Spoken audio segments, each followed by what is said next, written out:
I'm Nicole Alvarez, and I have the pleasure of sitting here with Josh Klinghoffer. Hi. Hi. This is my first time in the fishbowl. Yeah, that you're saying. Well, congratulations. Thank you. I'm really excited that you're here because I feel like I've spent a lot of time with you lately. As I was telling you before we started rolling, I've seen you open for Pearl Jam. I've seen you play at Ohana.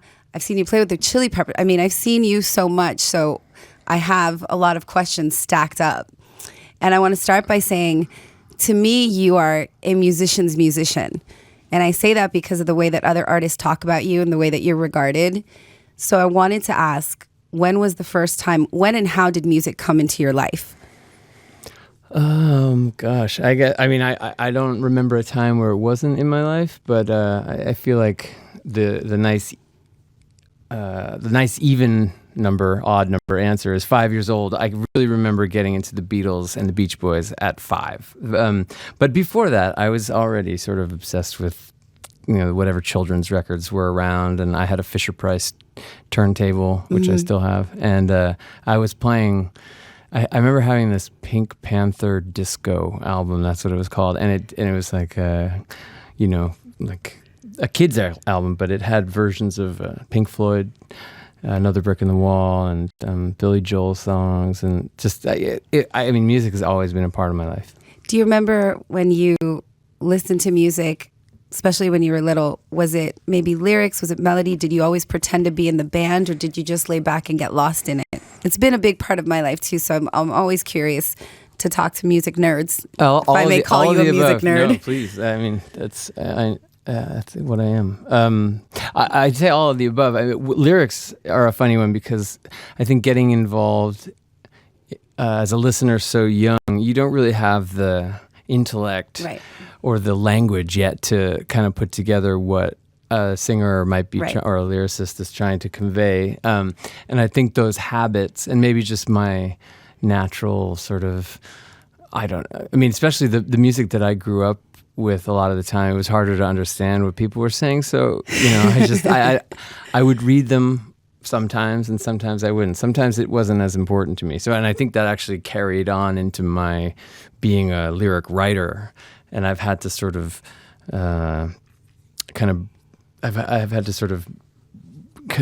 overcome how I listened to lyrics as a child, as a writer. Did you gravitate towards the guitar immediately? I started as a drummer when I was a kid. I played drums first, or at 9 years old. That was the first thing I took lessons, studied, I guess. But I've always loved the guitar, and I've always loved guitar players, and I've always been, I always had imagined myself doing all of it at some point. What was your first entry into music might be my career? Like, what was the first time that music was a job for you, and you're like, all right, cool. Well, I'm going to get paid for this. Well, the perfectly snotty answer is that I still don't, most of the time, I still don't feel like it is a job, and I've been really lucky to be able to hold on to that kind of attitude, I suppose. When I joined the Chili Peppers, that was the first time where, though I still didn't consider it work, it very much was, in the sense that it dawned on me that my involvement in this group had implications further and wider than had ever before, or at least that I was conscious of. If I don't show up, then the whole crew might be out of a job, or you know what I mean? Or if the show doesn't go on, then everyone is not working, or something like that. So though it didn't seem like work to me, it definitely seemed more responsible, or more like I guess more. There was more responsibility to it. Okay, but I suppose I still don't feel like it's a job. That's a good thing. That's what everybody wants. That's the goal, right? Just. You want to feel like you never work a day in your life, but luckily you can make a living off of it. Well, I think by not considering it a job and just enjoying it, and always never being satisfied with what I do or what I've done, I think it became I work, and I really look up to people who I view as having strong work ethics. So somewhere along the way, in telling myself that it wasn't work, I think I've developed a stronger work ethic than I ever thought I could. And a friend of mine once told me that he thought I was one of the hardest working people that he knows. And when I heard that, it was like a bell. I was like, that's impossible. It is impressive because so I've seen you. Let's see, I've seen you with the Chili Peppers, and I have to say, when I saw you at Ohana with the Earthlings, and when I found out that you were going to go on tour with Pearl Jam, I was so happy because, you left the Chili Peppers, and here's this huge talent, and knowing that you were playing with my other hero, Eddie Vedder is like the love of my life, but knowing that you were playing with these other huge musicians where I feel like you belong, it was just such a cool feeling. I'll never forget the day that I saw you on stage with Eddie Vedder for the first time. Thank you. So you play with all of these bands and artists. Do each of them scratch a different itch? Do you have to wear a different hat each time? I think that might be something I could say for sure. I mean, just simply because of the, maybe the different instrument or the different role in the band. So every situation is unique in that way. Chili Peppers was one of 4 people, and it's very much, there's the guitar, the bass, the vocals, and the drums. With Eddie, there's 2 guitarists, and there's, some keyboards to do. And so like the band itself and the dynamic of the band is different every time. But I mean, I guess as far as itch scratching, I've been able to scratch many an itch. Yeah. Yeah. Okay, and now let's talk about when you go off and you do your solo stuff. I saw you also open up for Pearl Jam. I went to several of the shows. So you have to be 2 people. You have to be, Josh in Pearl Jam. Then you get to open for Pearl Jam as you, Josh Klinghoffer, plural one. Tell me about that and how it is switching roles. Well, let's see. I luckily with Pearl Jam, I have a bit of a lighter load than perhaps I have had in the past. I'm playing maybe half the show. Yeah. So I tend to not join them for songs from their first couple of albums. They got on fine without me. Yeah. But some of their entire new album I play on, and then some there's other songs that I join them for. But so it's definitely 2 different mindsets. But I think the great thing about them is that they're such a team, and everyone in the band and the crew are all kind of looking out for each other, and there's this unspoken. I mean, it's like this in every tour, or I'm sure some are not like this, but I mean, all the good ones, I would say, everyone's kind of there and hoping to make it a good experience for everyone. And my being on that tour as the opener and a member of their band, it's just another person and a long list of many who are trying to make it a great night for everybody. Yeah, you're just another family member. But let's talk about opening up. First, you have to go into a completely different mindset, or is it the same mindset the whole time? Well, I guess I would have thought it would have been a completely different mindset. And I think it was 3 weeks ago today that the tour actually kicked off, and in San Diego, and I was thinking, oh boy, what's this going to be like? And then Eddie introduced me, and he played a song before I went on, and he kind of the Tom Petty songs. I mean, he did a different one every night, but I can't remember which one he did that night. Was this night one of LA? No, it was in San Diego. Okay, but he did it at all the shows, and it was such a gracious thing, a lovely thing for him to do. And he sort of just told the audience, like, pay attention, embrace. This guy are with us, and it was such a beautiful thing that he did. That I'm sure that helped enormously for me to just walk on and just kind of feel okay to be me and just sort of play some songs. I mean, I hate to admit, but there was so much preparation. Each time we went on tour with Pearl Jam, this is the 3rd time we rehearsed. First being in 2020 when the tour was postponed for the pandemic. For the stuff. Beginning. And then again, we did a couple shows in 2021, and now this is the 3rd time. there was a lot to go over and a lot to make sure we had in order before we went on tour that I didn't have.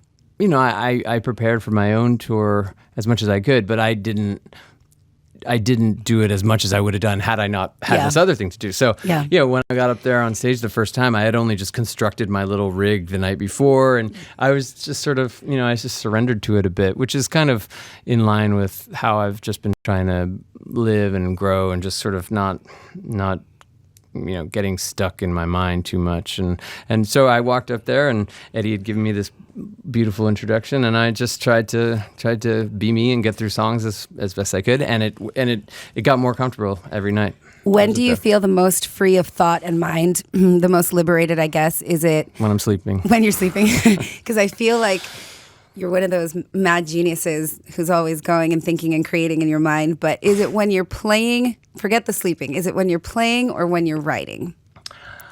I think playing, and it's a good night when you can really reach those moments. Because writing, there are moments of just absolute free writing, but for me, the songs often have to then be shaped, and you have to corral all the nonsense you've scribbled onto a page into, an arrangement work. Or something. So that seems like work, but it's work that I've gotten better at and work that I enjoy more than I ever had before. I used to really run from it, and I always had an excuse. I would always say, like, the fly. There's a fly in here. I'd always say, there's this other thing I have to do, or this other band I have to go play with, or this, that, or the other thing was always reason for me to not prioritize my own writing, and kind of been able to move through that for one reason or another in the last several years. So I'd say that's not as, there's a freedom to it, but it's not as free as just getting lost in playing. And I think I curse my musicianship at times for how little I think. For me, it's more about listening and just muscle memory and moving my limbs. I kind of, I try and grow my musical intellect as much as I can, but when I'm doing it, it's more just, whatever I have mentally, the tools at my disposal are there. I see you, Josh. I see you. If they work at that time, then they work.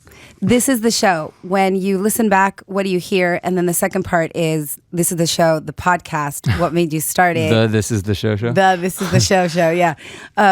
Because like I said earlier to you, you've got so much on your plate. You're just like, here, let me add something else. Tell me about those two things before I let you go. Well, they segue into each other perfectly. The album, the This Is the Show album, sort of was born of the band I had with my good friends before I joined the Chili Peppers was called Dot Hacker, and we sort of just hadn't done anything together for a while.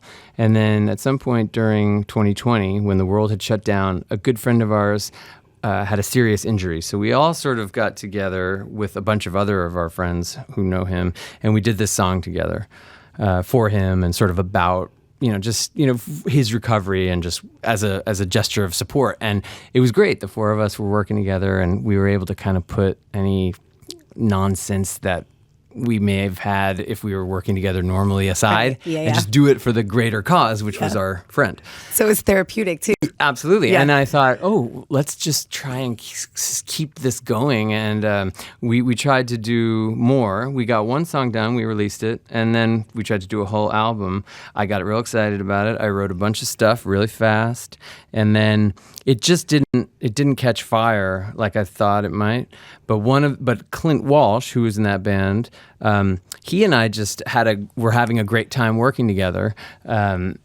And at one point, we just said, well, why don't we just carry on doing this? Because a lot of the new method of working that time in 2020, and it was kind of people at home doing stuff separately. So he just basically took those 10 songs that I had come up with, and he basically produced them, and on his own. We would kind of, he'd play something for me here and there, but it was basically him kind of working in his own world and his own setup. And then that freed me to work on a bunch of other things last 2021. And then toward the end of the year, we kind of, we joined forces again and finished it together. Yeah, and then the podcast. And then the podcast. Well, that was born out of, I mean, just kind of me wanting coming up with a way to sort of exploit the internet and podcasting. Yeah. And so, because I don't think I would ever put the effort into actually saying, I have a podcast, Right. and here it is. It's a podcast. Yeah, so this is a companion piece, if you will. Yeah, and it was kind of like, I basically, it stemmed from buying a domain name, thisistheshow.org, and then, okay, we'll just record these things and put them up. But the real genesis of it is Clint and I on the phone, goofing off, laughing hysterically. We've been friends for years, but especially while we were working on this album the last couple of years. I think it ultimately comes from Seinfeld when they were talking about selling a show to NBC about nothing. Yeah. And then from that point on, every time they did something kind of, silly or whatever, they'd say, "This is the show." Yeah, See? That's one of our catchphrases. And, like any two people who get off on the friendship, like, because Clint and I hadn't really worked together in a while, so we were sort of enjoying this new energy, and we kind of just kept joking about how we should just record these conversations. And anyway, that's how it came about. Yeah. Well, as we wrap this up, I mean, it's come to my attention. You are the youngest person in the Rock and Roll Hall of Fame, or did you get beat? Well, that was just disputed an hour ago. I did a deep dive. You're still it. Are you sure? No. I'm like 98 point. Okay, how about this? You're one of the youngest people inducted into the Rock and Roll Hall of Fame. You've played with all these huge bands. You have all these solo accomplishments. What could possibly be next? Well, like, what could you chase next? I want to make more records that people connect to. I suppose at some point along the way, when I had to really ask myself why I do this, or what I wanted to do with music. I mean, aside from enjoying what I create and just enjoy listening to it myself, I guess the sort of pompous answer is that you want to make the world a better place if you can. So I suppose, since it's the only thing I really know how to do, making more music that makes people feel how I feel when I listen to the music that I love, and I guess that's a great answer, Josh. I can still kind of succumb to negative and older ways of thinking, so I just still feel like I've got a lot of work to do there. Yeah, old conditioning will always be there. Here's a bonus question really quick. If you were going to buy a ticket to see a band that you love tomorrow, who would that band be? If you wanted to go to a concert and pay your own money and not get hooked up and be like, I will pay top dollar to go see this artist, who would that artist be? Oh, I don't know.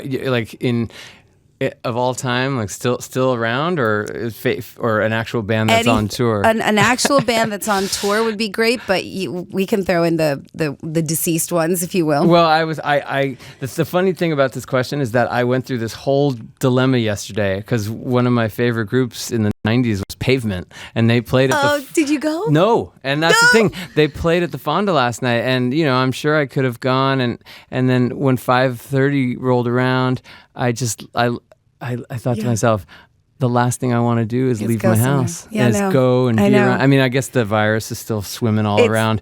And more so than ever. Yeah. But man, it was right there, the opportunity. You'll get another one. Yeah. I guess I would like to see David Bowie in 1978. I would like to see the Rat Pack in Vegas, not that you asked. Oh, no, that's a great answer. All those guys. Yeah. Josh, it's been a real honor and a pleasure to sit here with you, and I could talk to you for hours. I think you're brilliant, dude. Oh, you're brilliant. You're so kind. And it's been an honor, so thank you so much for being here with us. Thank you for having me. Mwah.